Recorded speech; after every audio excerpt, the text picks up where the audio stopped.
तर आपल्याला इथून त्याचा बेनिफिट चांगल्या पद्धतीने आपल्याला तिथनं बेनिफिट तो उचलता येईल. आता बाकीचे माझ्याकडे काही डॉक्युमेंट्स आलेले आहे. एक माझ्याकडे मुंबईवरनं खूप डॉक्युमेंट्स आलेले आहे. मुंबई, औरंगाबाद, नाशिक, जालना, सातारा, सांगली,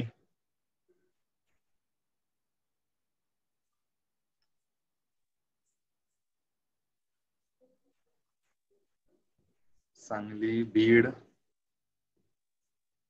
अहमदनगर, सोलापूर. तर खूप बरेच इंटरप्रेनरने मला डॉक्युमेंट्स पाठवले, पण काही जणांचे डॉक्युमेंट्स अर्धवट आहे. तर बाकीचे डॉक्युमेंट्स तर आपण कलेक्ट करू. त्याची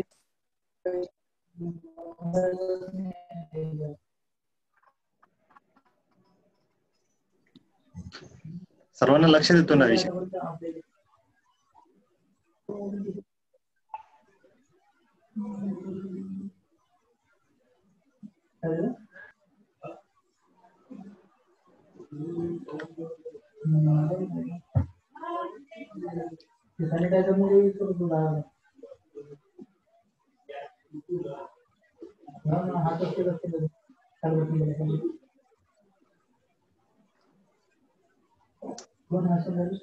तुमचा आवाज म्यूट करा तिथनं.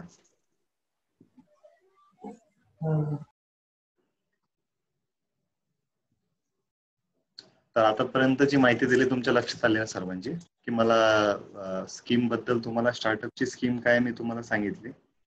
तिथपर्यंत आपल्या लक्षात आले असेल मला काय म्हणायचंय, माझा विषय काय तो.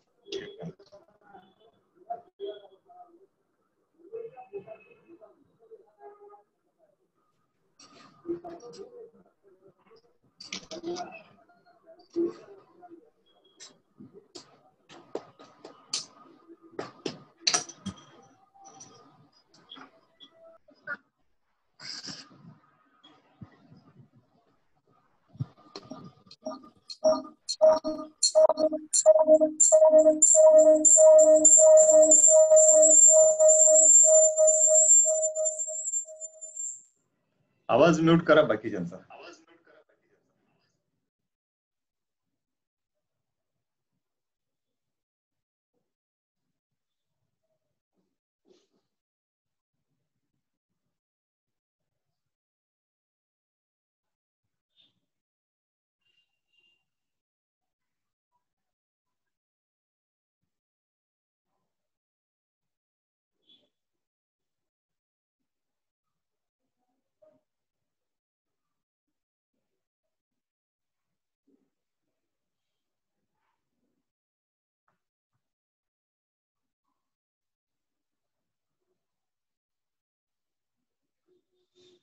तर बेसिक डॉक्युमेंट्स माझ्यापर्यंत बरेच जणांचे आले. आता इथनं मी एक सुरुवात करतो.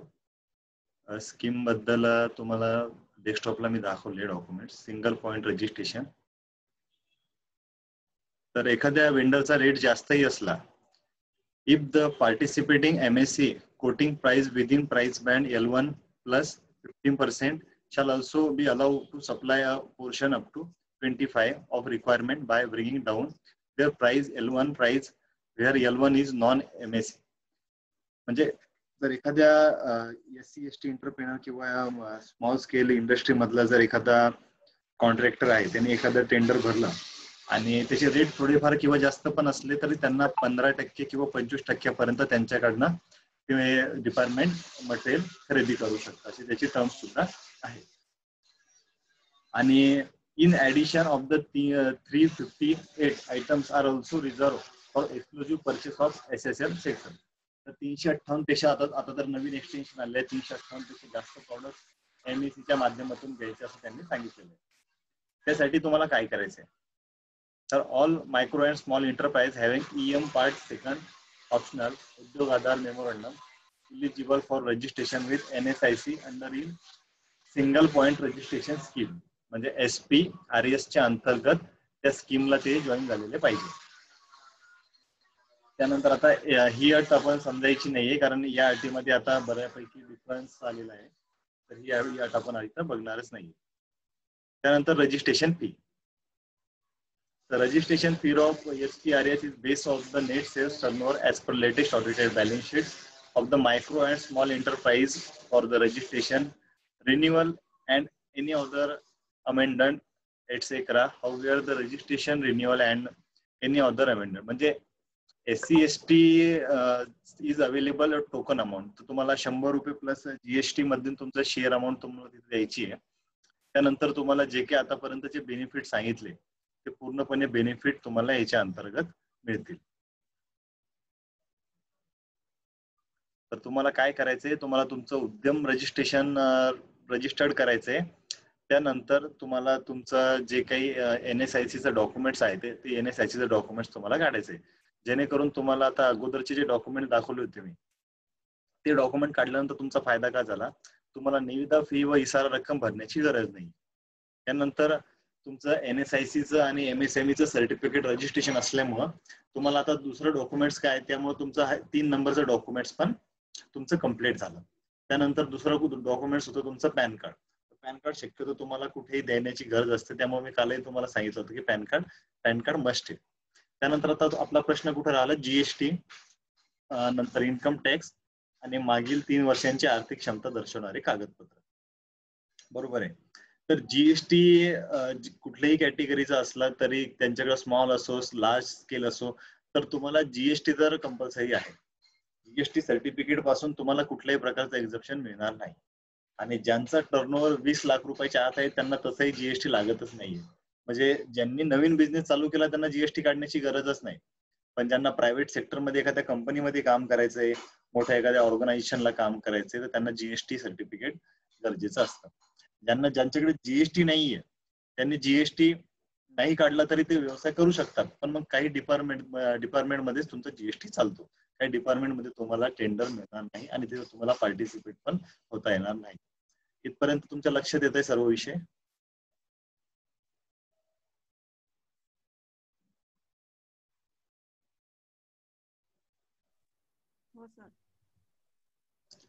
तुम्हाला काही अडचण आहे इथपर्यंत? म्हणजे मग आपण समोरचा एक एक विषय घेऊ.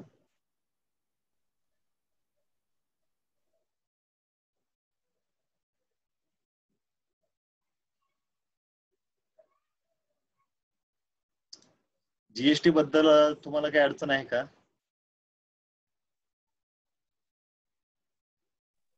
नाही ना. आता GST झालं, पण आता GST तर सर्वांना मस्ट आहे, म्हणजे तो GST लागणारच आहे. पण तुम्हाला हेही माहिती पाहिजे की कुठल्या गोष्टीला GST लागतो आणि कुठल्या गोष्टीला GST लागत नाही. ज्यांना फूड रिलेटेड काही काम करायचंय त्यांना. सर आपल्याकडे जीएसटी नंबर आहे, पण आपण तो स्टार्टिंगचे 1 इयर 1.5 इयर भरला आहे. देन नंतरून काही इश्यू झाला आणि आपण ते पे नाही केला आहे, तर मग त्या रिलेटेड आपल्या टेंडर वरती काही इश्यू येईल का? GST आपण भरलेला नसेल? 100% येईल. तुमचा GST नंबर तुम्हाला पाठ आहे का? तुम्हाला माहिती? सर. बरोबर. काय करायचं तुम्हाला एक सांगतो, किती वर्ष झाले तुमचा GST तुम्ही ते रिटर्न वगैरे फाईल केले नाही? मला GST क्रिएट करून 3 वर्ष झालेली आहे. मी 2 वर्षाचा भरलेला आहे, फक्त 1च वर्षाचा बाकी आहे. ओके. नाही म्हणजे बाकी म्हणजे तुम्ही बिल देऊन बाकी आहे की तुम्ही रिटर्न भरले नाही फक्त? नाही सर, मी जी डीलिंग केलेली होती ना ती नॉन GST ची होती, त्यामुळे मग GST मध्ये मी भरताना सर्व नील भरलेलं आहे. नाही मग काही अडचण नाही तुम्हाला. त्याचा टेंडरला आपल्याला कुठंच अडचण येणार नाही तुम्हाला. Okay sir. फक्त तुम्ही जे रिटर्न भरताय ते रिटर्न तुम्हाला रेग्युलर तुम्ही भरायला पाहिजे. असं त्याच्यामध्ये डिले करू नका, नाहीतर तुम्हाला 20 रुपये पर डे त्याची पेनल्टी आहे. त्याच्यामध्ये 2 आहे, एक GSTR 1 आणि GSTR 3B, हे दोन्ही तुम्हाला फाईल करायचे. Okay sir. तुमचा व्यवसाय कुठला आहे? Sir white goods installation and maintenance, all types of stationery and welfare item. Okay. तुमच्यासाठी एक टेंडर दाखवतोय.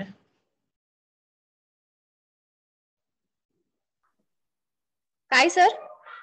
एक टेंडर दाखवतोय तुम्हाला स्टेशनरी मध्ये, जेणेकरून तुमच्याकडे डॉक्युमेंट्स काय मला माहिती नाहीये, पण तुमच्याकडे GST असल्यामुळे तुम्ही मोठे मोठे टेंडर त्याच्यामधनं घेऊ शकता. तुम्हाला दिसतंय डेस्कटॉपला मी एक टेंडर फ्लॅश केलंय बघा. नाही सर, मला फक्त लिफाफा 1 म्हणून तुम्ही जो पीपीटी दाखवताय त्याचं लिफाफा 1 तीच विंडो दिसते. तुम्हाला बाकी दिसत नाहीये मी वेबसाईट ओपन केलेली? नाही सर, म्हणजे टेंडर साठी जे इम्पॉर्टंट डॉक्युमेंट्स लागतात ना त्याची लिस्ट आहे माझ्या समोर 12. Okay okay, 2 minute. तुमच्याच कॅटेगरीचं एक टेंडर डाउनलोड केलं मी.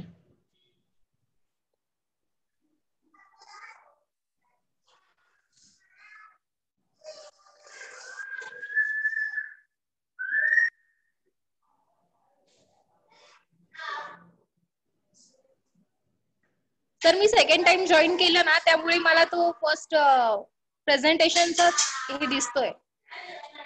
नाही आता तसं आली नाही. दुसरी विंडो. आता हे लाईव्ह आहे ना, लाईव्ह असल्यामुळे तुम्हाला आता जे चालू आहे ते दिसणार आहे. मी ते शेअर स्क्रीन केली नव्हती त्याच्यामुळे कदाचित तुम्हाला दिसत नसेल.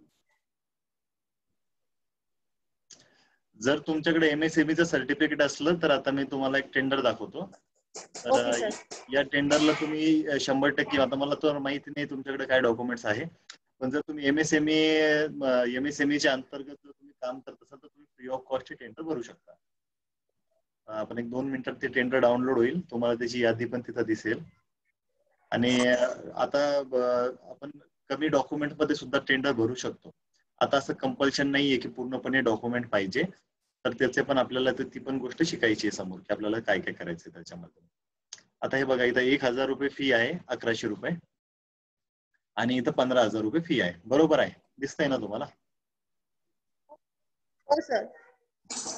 आता उदाहरण समजा तुमचा एमएसएमईच्या अंतर्गत तुमचा व्यवसाय रजिस्टर्ड आहे, त्याचा किती फायदा आहे मी तुम्हाला दाखवतो. तुम्हाला दिसते सर्व? हो सर, रजिस्टर नाही माहिती. हे बघा किती काम आहे बघा याच्यामधून.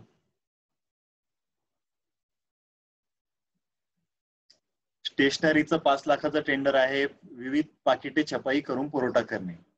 जर काहींना जर व्यवसाय माहिती नसेल की आता आपण काय करायला पाहिजे, तर यातले तुम्ही व्यवसाय निवडू शकता. स्टेशनरी तर बऱ्याच जणांचा आहे. त्यानंतर विविध पाकिटे छपाई, तर कुठली पाकिटे, ज्याला आपण इन्व्हलप वगैरे म्हणतो, ते तुम्ही छपाईची मशीन घेऊन सुद्धा काम करू शकता. त्याचे शासनाचे खूप मोठे मोठे टेंडर असतात. आता तुमच्या समोरच एक 5 लाख रुपयाचं टेंडर मी तुम्हाला दाखवतोय बघा, तिथं तुम्हाला 2 नंबरला दिसतं. त्यानंतर 3 नंबरला रनिंग मॅटर छपाई, नंतर 4 नंबरला विविध प्रपत्रे व रजिस्टर छपाई. म्हणजे छपाईचं जर काम करायचं तर बघा 15 लाख रुपयाचं छपाईचं टेंडर आहे. काही जणांकडे जास्त कॅपिटल असेल किंवा पैसे असतील त्यांनी 5 नंबरच्या टेंडर मध्ये जाऊ शकता. 15 लाख रुपयाची रद्दी विकायला आहे. तुम्ही त्या रद्दीच्या धंद्यात कोणाला इंटरेस्ट असेल तर तिथून तुम्ही करू शकता. काहींना ट्रान्सपोर्ट मध्ये इंटरेस्ट असेल तर त्यांनी जे काही डिपार्टमेंट्स आहेत, तर जे डिपार्टमेंटचा प्रासंगिक तत्वावर म्हणजे त्यांना जेव्हा लागणार तेव्हा त्याचं 20 लाख रुपयाचं तिथं टेंडर्स आहे. तर 20 लाख रुपयाचं त्यांनी भाडे तत्वावर इथला माल तिथं सप्लाय करायचा. त्यांच्याकडे त्यांचे ट्रक असो नसो तरी ते सुद्धा या व्यवसायामध्ये जाऊ शकतात. त्याला अशी कुठली लिमिट नाही की स्वतःची गाडी असणं असं काही कंपल्सरी नाहीये. आणि विशेष म्हणजे त्यांना बयाना रक्कम आणि निविदा रक्कम तिथून तुम्हाला सूट पण मिळते. म्हणजे बघा तुम्हाला एमएसएमईच्या अंतर्गत जर तुमचा व्यवसाय रजिस्टर्ड असेल तर 20 ते 25 लाख रुपयाचे टेंडर तुम्ही विदाऊट आणि कमी डॉक्युमेंट्स मध्ये आणि विदाऊट पैसे न भरता तुम्ही ते टेंडर कॅप्चर करू शकता. त्यानंतर 50 लाख रुपयाचे कंत्राटी कुशल व अर्धकुशल व अकुशल कामगार तसेच वाहन चालक यांचा पुरवठा करणे. जर तुम्हाला जर इच्छा असेल की आता मला माझ्या माध्यमातून मला जास्तीत जास्त लोकांना मला जॉब देण्याची, असे बरेच जण असतात की त्यांना अशा पद्धतीतून बिझनेस करायचा असेल तर तुम्ही लोकांना कामाला लावून सुद्धा त्या माध्यमातून सुद्धा पैसे कमवू शकता. तर अशा प्रकारची बिझनेस आहे बघा, तुम्हाला सर्व निविदेमध्ये तिथं दिसत आहे की आपल्याला कुठल्या माध्यमातून व्यवसाय करायचा आहे. कुणी आहे का डेस्कटॉप मधल्या बिझनेस मध्ये कोणी इंटरेस्टेड आहे यामधल्या? त्यांना थोडी माहिती देतो मी त्याच्याबद्दल.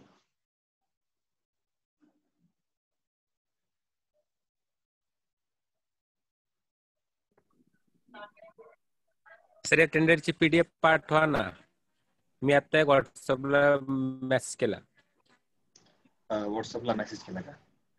तुम्ही औरंगाबादवरून बोलता वाटतं, तुमचा आवाज ओळखीचा वाटला. हो सर, औरंगाबाद. मी काल जॉईन झालो होतो, आज थोडा उशिरा झाला. बरोबर, पीडीएफ पाठवतो.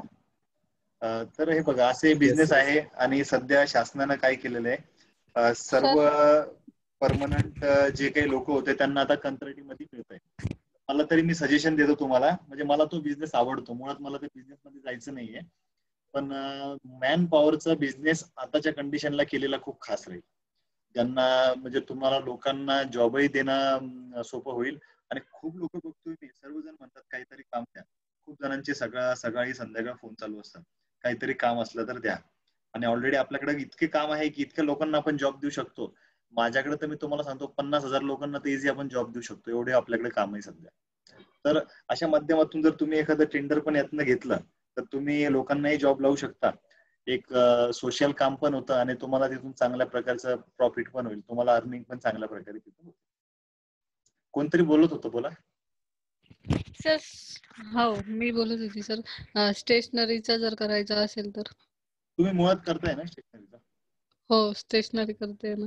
नाही करू शकता ना, पण मी तुम्हाला सजेशन करतो तुम्ही काय करा, कारण स्टेशनरी व्यवसाय हा खूप किचकट व्यवसाय राहतो, बरोबर आहे, आणि मुळात तुम्ही करताय म्हणून तुम्हाला माहिती आहे. कारण तुम्ही शक्यतो तुमच्या जो एरिया आहे तुमचा नाशिक वगैरे, तर तुम्हाला जेवढं आसपास होईल तेवढंच तुम्ही काम करा. कारण स्टेशनरी म्हणजे शक्यतो स्टेशनरीचे काम सर्व 1 वर्षासाठीच मिळतात. ओके. हा, म्हणजे कुठलंही काम असं नाही की जे फक्त वन टाइम स्टेशनरी देण्याचं काम शासन कोणाला देतच नाही. स्टेशनरीचं काम शक्यतो 1 वर्षासाठीच मिळतं. म्हणजे जर तुम्हाला नाशिकचं टेंडर मिळत असेल तर तुम्ही फक्त नाशिकला मर्यादितच काम करा, जेणेकरून तुम्हाला सप्लाय करायला पण सोपं होईल. ओके. आणि दूर काम करायला अडचण नाहीये, पण मग त्या कामाची व्हॅल्युएशन तेवढी जास्त असली तर करायला परवडतं. म्हणजे 50 लाख 1 करोड पर्यंत स्टेशनरीचं काम असलं तर ते किती दूरचं असलं तर घ्यायला परवडतं. कारण ऑलरेडी आपल्याला तिथून अर्निंग जास्त मिळते. तर मग आणि 5 लाख रुपयासाठी आपण दुसऱ्या जिल्ह्यात जाणार कशाला? तुम्हाला जाण्या येण्याचा खर्च, ट्रान्सपोर्टेशन, रॉ मटेरियल, म्हणजे खूप काही गोष्टी असतात, बिलं काढण्यासाठी जावं लागतं. तर तुम्हाला फक्त योग्य तुमचं जाणं येणं झालं पाहिजे, अशा हिशोबानं तुम्ही टेंडर तिथं बघायचंय. ओके. लक्षात आलं ना? ठीक आहे. हो आलं सर लक्षात. ओके.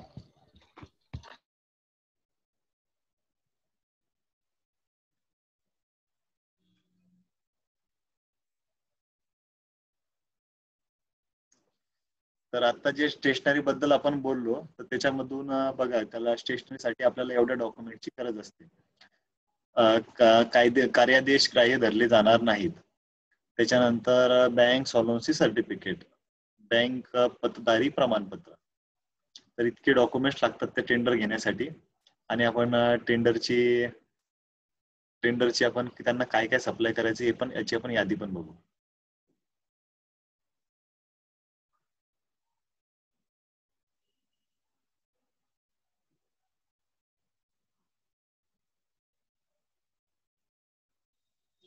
हे बघा, gel pen, ball pen, gel pen वगैरे सप्लाय करायची, त्यांची क्वांटिटी पण आहे 200.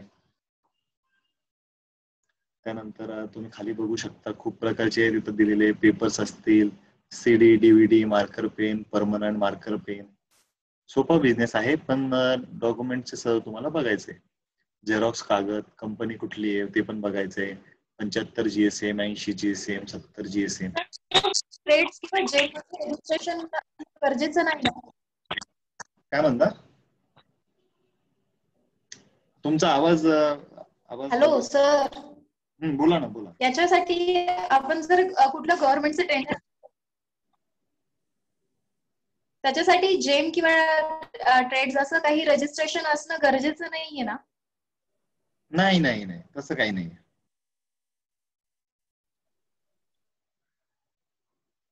तसं काही गरजेचं नाहीये, पण कसं राहतं, टेंडरच्या व्हॅल्युएशनवर डिपेंड असतं, त्यातले कामाची स्ट्रॅटेजी कशी करायची आपल्याला. जर एक करोड किंवा 50 लाख 60 लाख रुपयापर्यंत टेंडर घ्यायचं तर त्याची त्या कंडिशन प्रमाणे कंडिशन असते. आता हे 5 लाख रुपयाचं टेंडर असल्यामुळे याला जास्त काही टर्म्स अँड कंडिशन लागत नाही. हे शॉर्टकट 2-3 डॉक्युमेंट्सवर आपण हे टेंडर भरू शकतो. आणि ज्या टेंडरची 40 लाख 50 लाख असते तर त्या पद्धतीने त्या टर्नओव्हरला ते टेंडर आपल्याला मॅच करायचं असतं. जर MSME रजिस्टर्ड करून ज्यांनी फक्त आता उद्योग आधार किंवा उद्यम स्वयं, पॅन कार्ड, आधार कार्ड असे 4-5 डॉक्युमेंट असतील, नंतर तुम्हाला असे मोठे टेंडर घ्यायचे असेल तर तेही सुद्धा शक्य आहे, पण त्याची प्रोसिजर वेगळी आहे. अगोदर निवडायचे तुम्हाला प्रोक्युरमेंटच्या माध्यमातून करायचंय की तुम्हाला डायरेक्टली B2B च्या माध्यमातून करायचंय, अगोदर तुम्हाला ते डिसाइड करायचंय. Okay sir. कारण तुमच्या डिसिजनवरच आपण समोरचं टेंडरला क्वालिफाय इलिजिबल क्रायटेरिया बघून आपण आपल्याला क्वालिफाय होता येईल. आता तुम्ही काल जे मी सांगितलं होतं, काल बऱ्याच जणांचे डॉक्युमेंट्स, आता 2-3 जणांचे डॉक्युमेंट्स आले पुन्हा. मला वाटतं हे मला मुंबईवरून आले डॉक्युमेंट्स. आता मी काय करतो, उद्या तुम्हाला अशी एक माहिती मिळेल की तुम्ही आता जो प्रश्न केला होता जेमचा,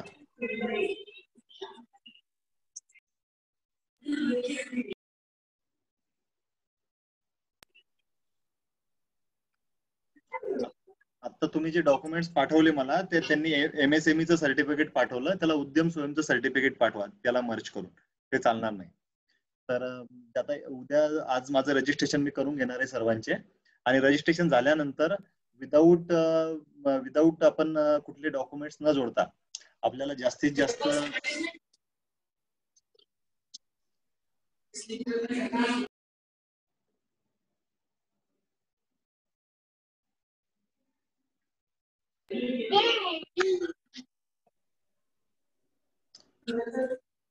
कुणाचा आवाज येतोय तो थोडा बंद करा आवाज.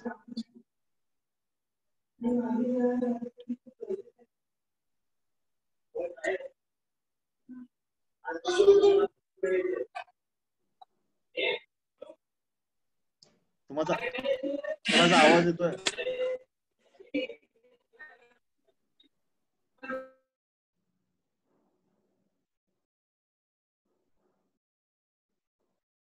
आणि विषय राहिला दुसरा जीएसटीचा.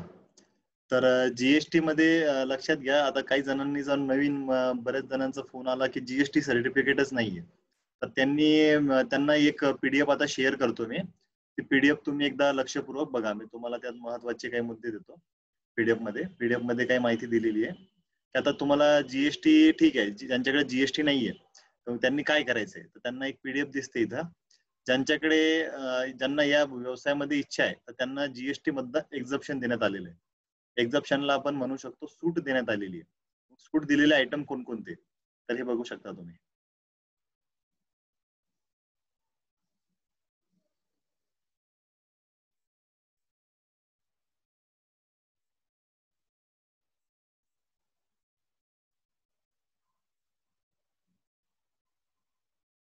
ज्यांना मटेरियल सप्लाय मध्ये इच्छा आहे तर त्यांनी हे आयटम बघा. या आयटम मध्ये जीएसटी भरण्याची गरज नाहीये, या आयटमला जीएसटी लागत नाही. तुम्ही हे आयटम बघू शकता. एडिबल ऑइल आहे, फूडचे बरेपैकी आयटम आहे. त्यानंतर ॲनिमल फ्रोझनचे बरेच आयटम आहे. तर बऱ्यापैकी इथं मी तुम्हाला आयटमची लिस्ट दिलेली आहे. सर ही PDF शेअर कराल तुम्ही? ओके. आणि सर्व्हिस सेक्टर मध्ये कोणी आहे का, म्हणजे त्यांची पण माझ्याकडे दुसरी PDF आहे, त्यांना ती दाखवतो मी. तर हे जे आयटम तुम्हाला आता सध्या दिसत आहे, तर याला कुठल्याही प्रकारचा जीएसटी लागत नाही. पण तुमच्याकडे जीएसटी असणं फक्त गरजेचं आहे. तुम्हाला हे बिलिंग मध्ये तुम्हाला पर्सेंटेज लावण्याची गरज नाही, इथून तुम्हाला एक्झप्शन मिळतंय. येस सर, सर्व्हिस सेक्टर मधनं आहे, तीही PDF शेअर करा. ओके. हे तुम्ही बघितलं आता. याच्यामधून महत्वाचे जे आयटम आहे हे बघा. फ्रेश मिल्क, याला तुम्हाला एक्झप्शन मिळतंय.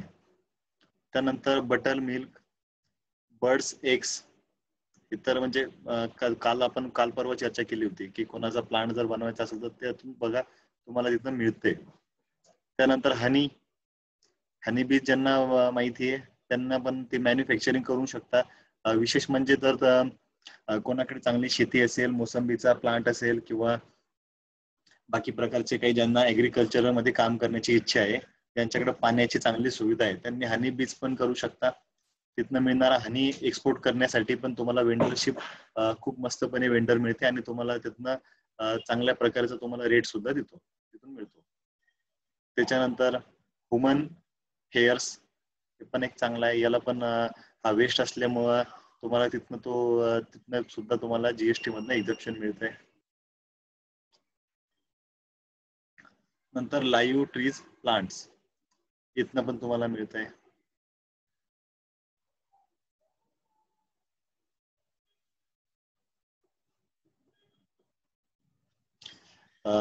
बऱ्याच शेतकऱ्यांकडनं तुम्ही मटेरियल घेऊन ते तुम्ही बाहेरही एक्सपोर्ट करू शकता. तुम्हाला जीएसटी ची गरज नाही, तुम्हाला तिथं जीएसटी लागणार नाही.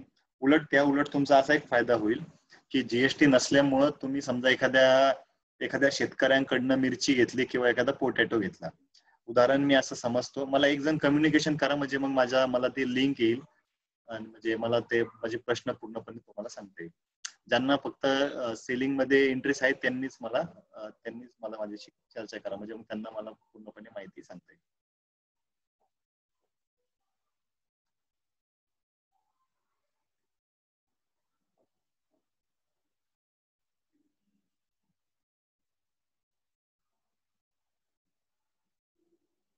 ओके, म्हणजे कोणी इंटरेस्टेड नाहीये? नाही सर, इंटरेस्टेड आहे. ओके, तर आता हे बघा, समजा तुम्ही काय केलं की सर मी पण इंटरेस्टेड आहे. ओके, मग मी तुम्हाला एक प्रश्न करतो की असं समजा की तुमच्या नाशिकमध्ये तुम्ही काही शेतकऱ्यांकडनं पोटॅटो घेतला. पोटॅटो माहिती असेल ना? हो सर. तर तो घेतला आणि उदाहरण मी असं समजतो की तुम्ही तो 10 लाख रुपयाचा घेतला, बरोबर आहे? 10 लाख रुपयाचा पोटॅटो तुम्ही घेतल्यामुळं तुम्ही तो काय केला, आता परचेस केला असं समजतो मी, बरोबर आहे? Yes sir.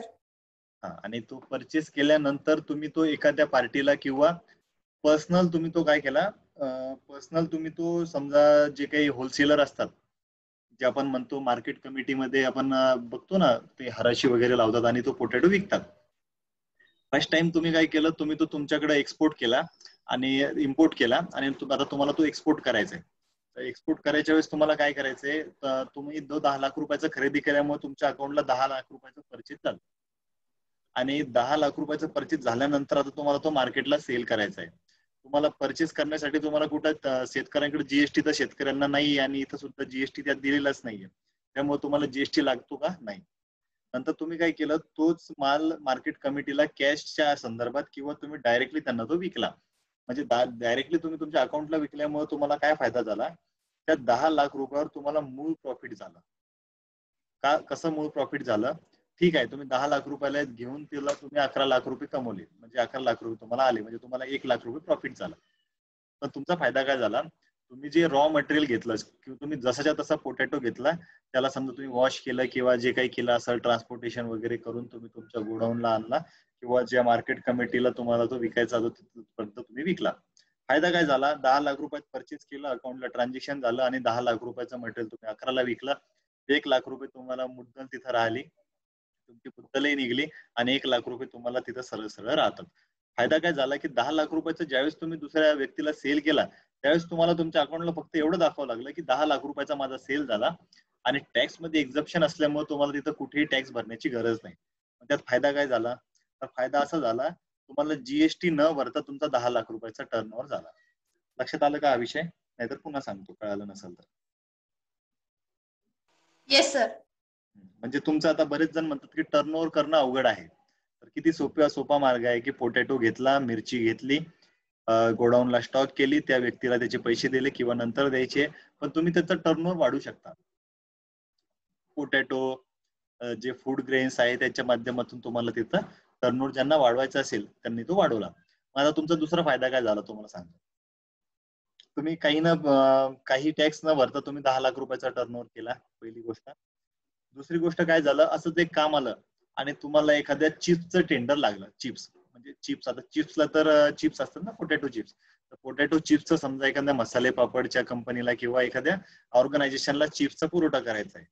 पण चिप्सला काय होतं, पोटॅटोला जीएसटी नाहीये, पण पोटॅटोला काही प्रक्रिया केल्यानंतर त्याला तुम्हाला जीएसटी मध्ये तो कन्वर्ट होतो. म्हणजे आता याच्यानंतर तुम्हाला त्या पोटॅटोला काय लागणार, जीएसटी लागणार. मग त्या टेंडरची टर्म्स अँड कंडिशन असे आले की त्यांना 10 लाख रुपये टर्नओव्हर पाहिजे. म्हणजे तुम्हाला फायदा काय झाला, तुम्ही त्या टेंडरला सुद्धा क्वालिफाय झाले आणि तुमचं फ्री मध्ये टर्नओव्हर पण झाला. तर मग ऍग्रिकल्चरल जे काही फूड बिझनेस असतात तर त्याच्यामध्ये हा खूप जण फायदा करतात. बऱ्याच मोठ्या कंपनीचे टर्नओव्हर कोटी कोटीमध्ये आहे. विशेष म्हणजे त्यांनी मुळात जीएसटी 1 रुपया भरलेला नसतो, पण त्यांना काय होतं, ते फूडच्या इंडस्ट्रीमध्ये काम केल्यामुळं त्यांचा टर्नओव्हर ऑटोमॅटिकली तिथं वाढतो. आणि त्याचा त्यांना बेनिफिट होतो. इथपर्यंत तुमच्या लक्षात आला विषय? Yes sir. तर ट्रेडिंग बिझनेसचा हा फायदा आहे, काही झंझट नाहीये. कॅश बिझनेस करायचा, अकाउंटला घ्यायचा, जागच्या जागी तो मटेरियल विकायचा आहे. महत्वाचं फक्त इथं अडचण अशी येते की तुमचे कॉन्टॅक्ट प्रॉपर पाहिजे. तुमचे मार्केटमधले कॉन्टॅक्ट वगैरे चांगले जर असले तर तुम्हाला चांगल्या पद्धतीने तुम्ही तुमच्या लोकल ठिकाणी करू शकता. तुम्ही तो ब्रँड जर करायचा असेल, तुम्हाला तो पोटॅटो ठीक आहे, काही मळालेला असेल, त्याला माती लागलेली असेल, तर त्याच्या मार्केटमध्ये मशिनरी उपलब्ध आहे, त्याला तुम्ही साफ वगैरे करून त्याला टोटली क्लीन करायचंय तुम्हाला. तो क्लीन केल्यानंतर तुम्ही त्याला प्रक्रिया करायची आणि एका पॅकेटमध्ये बांधून तुम्ही मॉलला पण एक्सपोर्ट करू शकता. तिथले रेट वगैरे कसे मिळवायचे, काय मिळवायचे याची तुम्हाला मी पर्सनल व्हॉट्सअपला माहिती सुद्धा देतो. की ऍग्रिकल्चरल ज्या कॉमोडिटीज, आता ऍग्रिकल्चरल म्हणायचंच नाही, त्याला कॉमोडिटी म्हणायचं, चांगला शब्द आहे कॉमोडिटी. तर कॉमोडिटी मार्केट मधल्या जो विषय असतो, तर कॉमोडिटी मध्ये ट्रेड करताना कॉमोडिटीचे रेट्स कसे ठरतात, काय ठरतात, तर तुम्हाला एक पोर्टल देतो, MCX आणि NCDX या पोर्टलवर कॉमोडिटी मार्केटचे ताजे रेट चालू असतात. त्याच्यामध्ये सोयाबीन, ऑइल, निकेल वगैरे तिथून तुम्हाला ऑनलाईन सुद्धा त्याचा रेट घेता येतो. त्यांना ऍग्रिकल्चरल मध्ये इंटरेस्ट आहे तिथून तुम्ही जाऊ शकता. तर काहींनी तुम्ही ट्रेडही करू शकता. म्हणजे तुम्हाला सपोर्टेड बिझनेस सांगतो. म्हणजे माझी व्यवसायाची एक थेरी आहे की एखादा व्यवसाय जर मला करायचा आहे तर मी म्हणतो तो सपोर्टेड करा. म्हणजे मला समजा पोटॅटो मॅन्युफॅक्चरिंग करायची आहे तर मी पोटॅटो मध्ये अगोदर डील करणार, डील करून मी त्या पोटॅटो मॅन्युफॅक्चरिंग मध्ये जाणार. मी डायरेक्ट पोटॅटो स्टॉक करून डायरेक्ट तो चिप्सच्या बिझनेस मध्ये जाणार नाही. कारण बिझनेस डिपेंडंट पाहिजे, म्हणजे कधी हा चालणार कधी तो चालणार. म्हणजे बिझनेस बंद पडायला नको, कधी तो चालेल तर कधी हा चालेल. तर डिपेंडंट बिझनेस शक्यतो तुम्ही केलेले तुम्हाला तरी ते फायदेमंद राहतील. तर बिझनेस निवडताना तुम्ही शक्यतो बिझनेस तसे निवडायचे. त्यानंतर कोकोनट, नारळ तुम्ही बघतात बऱ्याच ठिकाणी नारळ पण, नारळाचे पण बरेच तुम्ही तिथे करू शकता. तुम्ही नारळ फोडून त्याला पण सुद्धा पॅक करून तुम्ही त्याला एक्सपोर्ट करू शकता. तर खूप प्रकारचे त्याच्यामधून बेनिफिट आपल्याला मिळतात. हो सर, पोटॅटो, ऑनियन, बनाना आणि खूप मागणी आहे मार्केटमध्ये आणि खूप त्याचे आहे. एक एक 2-2 कोटीची टेंडर्स पण पाहिली आहे. पण मग कधी करता येईल असं वाटलं नव्हतं. पण मग आता तुम्ही सांगितलंय की ते नॉन जीएसटी मध्ये आहे, तर मग आता इन्व्हेस्टमेंट करण्यास इच्छुक आहोत. तर तुम्ही गाईड करा सर. आता त्याच्यामधून दोन गोष्टी आहे बघा. दुसरे नारळ विकायचे तर मग आता नारळ पेशंट पण घेतात, तर तिथेही चांगल्या प्रकारचा ट्रेड राहतो. दुसरी गोष्ट फ्रेश आणि ड्राय. आता एखादं नारळ ड्राय झालं तर मग आता उदाहरण तुम्हाला सांगतो, माझ्याकडे समजा मी तुमच्याकडे समजा 50,000 तुम्ही नारळ आणले कमी रेट मध्ये. 50,000 नारळ आणल्यानंतर काय झालं की काही नारळ त्याच्यातले 10,000 विकल्या गेले पण 40,000 स्टॉक पडले. मग 40,000 स्टॉक गेल्यामुळे तिथं काय झालं, त्या नारळातलं पाणी सुकलं आणि ते ड्राय झाले. मग ड्राय झाल्यानंतर त्याला काय करायचं, ते एवढे नारळ तर आपण आता फेकून देऊ शकणार नाही. तसं तर म्हणलं तर फेकायची गरजच नाहीये. मग त्या नारळाचं तुम्हाला सांगतो काय करायचं. तर ड्राय झालेल्या नारळांचे पूर्णपणे जे काही वेस्टेज मटेरियल येतं, आपण काय म्हणू शकतो त्याला, ते जे आपण नारळ सुकल्यानंतर आपण ते काढतो, बरोबर आहे. कॉयर म्हणू शकतो आपण त्याला. कॉयर, बरं ठीक आहे. त्याला कॉयर, आता मला माहित नाही त्याला काय म्हणतात का, तर तुम्ही सुचवलं. मग ते काय करायचं, त्याचे कंपनीसाठी त्याचे रॉ मटेरियलची गरज असते, जिथून काथ्या बनतो. काथ्या माहिती आहे तुम्हाला, नारळाच्या चिंध्याचा काथ्या राहतो. तर काथ्या, पायपुसणी वगैरे असते, तशा खूप काही कंपन्या आहे की त्यांना त्याची गरज आहे. तर तुम्ही त्या कंपनीला अप्रोच होऊ शकता. म्हणजे तुमचा काय झाला, बिझनेस डिपेंडंट झाला. तुम्ही नारळामध्ये पाणी होतं तोपर्यंत त्या पाण्याचा बिझनेस केला.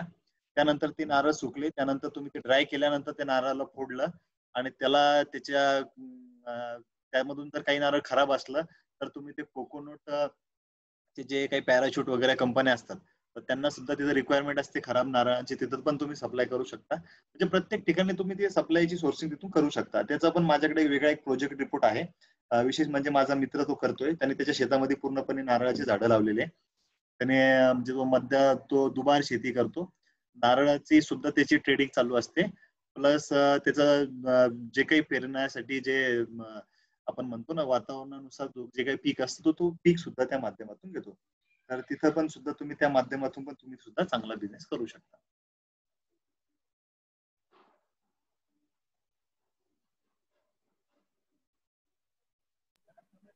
सर, कमोडिटी रिलेटेड तुम्ही ते वेबसाईट सांगितली ती पुन्हा एकदा रिपीट कराल की? MCX आणि NCDX म्हणजे शेअर मार्केट दोन पद्धतीने चालतं. ज्यावर शेअर ट्रेड होतो ती NSE साइट्स आहे, त्याच्यावर फक्त कंपन्याचे शेअर्स होतात. आणि ज्यावर कॉमोडिटी मार्केटचा शेअर होतो तो MCX आणि NCDX. म्हणजे ज्या कॉमोडिटी असतात, ज्या मानव निर्मित आपण नाही म्हणू शकतो, त्या तशा सर्व कॉमोडिटी तुम्हाला तिथं मिळतात.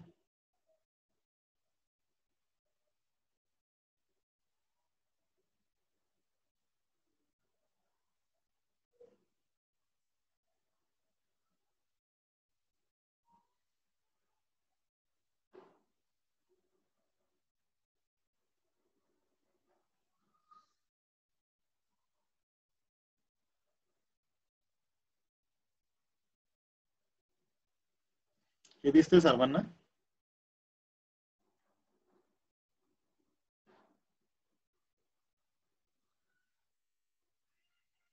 Yes sir. तुमच्या कामाचा विषय आहे तो.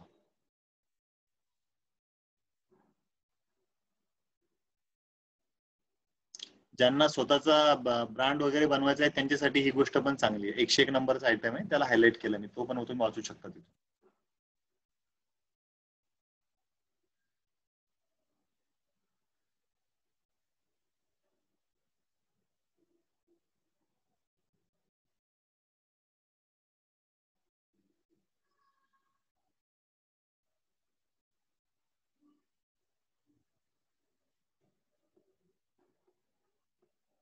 आणि सध्या आता जे NSE ची साइट्स वगैरे आहे आणि जे CNBC आवाज मध्ये सध्या शासन निर्णय घेते की जे सॅनिटायझर वगैरे आहे तर सॅनिटायझरला पण शक्यतो एक्झप्शन आता येऊ शकतं. त्याचं पण एक नवीन आहे, ते याच्यामध्ये तुम्हाला दिसणार नाही, ते तुम्ही तिथून सुद्धा करू शकता.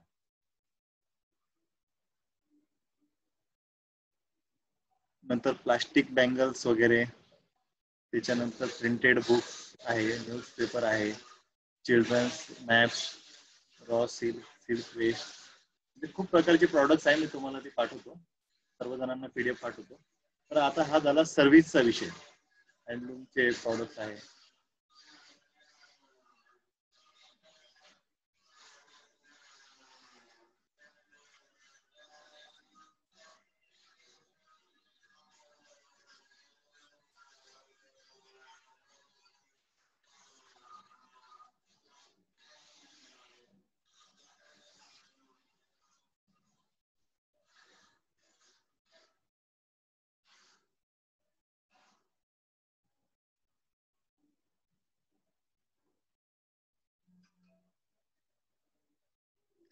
तर अगोदरची आपण जी बघितली होती ती होती ऍज अ गुड्स रिलेटेड होतं, आणि आताचं जे आहे ते सर्व्हिस रिलेटेड आहे. ज्यांना सर्व्हिस इंडस्ट्रीमध्ये काम करायचंय किंवा जे काम करताय त्यांनी बघायचंय की ते आपण याच्यामध्ये आहे की नाही, तर त्यांना पूर्णपणे याच्यामधून तुम्हाला माहिती मिळते. इथपर्यंत तुम्हाला काही अडचण आहे की नाही? का मागच्या गुड्स बद्दल आपण काही चर्चा करायची? तुम्ही विचारू शकता सर्व विषय.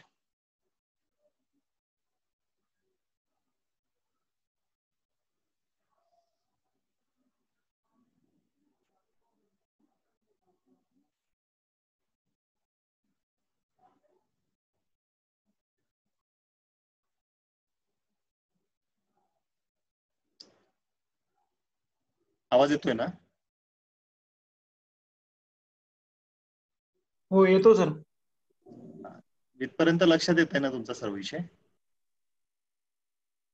हो सर. आता सर्व्हिस इंडस्ट्रीमध्ये तुम्ही बघू शकता, तुम्हाला आता या व्यतिरिक्त कुठं कुठं आपल्याला कामामध्ये म्हणजे तुम्हाला या माध्यमातून कुठली नवीन नवीन कामं घ्यायची किंवा अजून काही नवीन करण्याची इच्छा आहे की ज्यांना GST वगैरे लागत नाही, तर सर्व सर्व्हिस इथं दिलेल्या आहे.